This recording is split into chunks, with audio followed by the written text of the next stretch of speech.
dekat dengan kita tau. Ada spesies-spesies yang macam ni, mulut tak reti jaga, mulut yang tak ada insurans, mulut yang kurang ajar. Tunggu Aku Sukses Nanti adalah sebuah filem terbaru daripada Naya Anindita dan cerita dia.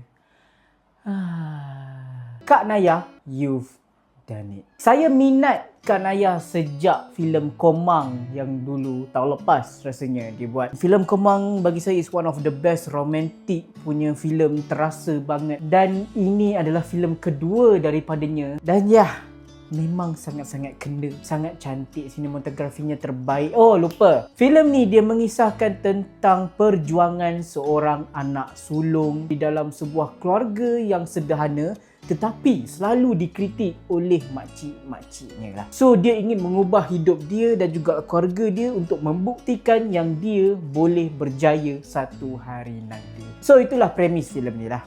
Okay, filem dia sangat-sangat best, sangat-sangat touching. Sebagai seorang anak sulung dan saya faham apa yang dilalui oleh Arga. Kita tengok mak ayah kita makin besar, makin tua, makin tak larat nak buat apa-apa apa semua. Kalau kita tak melakukan sesuatu, kita rasa diri kita ni loser tau. So itu yang apa Kak Naya dah tunjuk dalam filem ni. Lepas tu the drama yang dia tunjukkan dalam filem ni memang sangat-sangat kena. Saya sangat benci dengan semua makcik-makcik yang ada dalam filem ni. Lagi-lagi ada seorang tu yang pakai spek mata tu. Bila ada satu part tu ada sesuatu yang terjadi dekat makcik tu, saya dengan automatiknya saya terus cakap Alhamdulillah.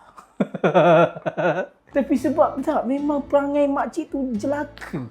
Geram dengar, berdarah telinga bila bercakap tu tau.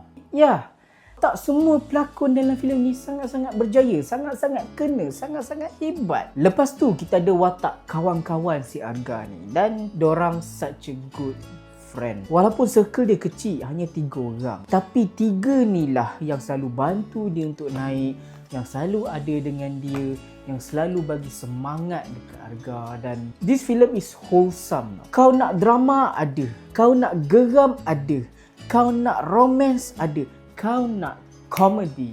Yes, komedi dia pun tak main-main. Dia bukanlah satu komedi slapstick ataupun komedi yang berucap bodoh-bodoh tu tau. Tak, dia adalah satu filem komedi yang sangat kena dengan tekanan yang sangat kuat dekat main character tau. So saya tak tahu macam mana Kak Naya balancekan semua genre ni. Tapi kena serius. So great story, great character, great cinematography, great comedy, great drama. Kak Naya, you have my respect. Dan saya bagi filem ni sebanyak 9/10 bintang cantik. It's a nice filem untuk korang layan dengan keluarga korang. Dekat dengan kita tau. Ada spesies-spesies yang macam ni, mulut tak reti jaga, mulut yang tak ada insurans, mulut yang kurang ajar. So itulah dia saya punya pendapat dan review untuk Tunggu Aku Sukses Nanti. Korang boleh tengok ramai-ramai, dah keluar pun sekarang dekat bawah gam.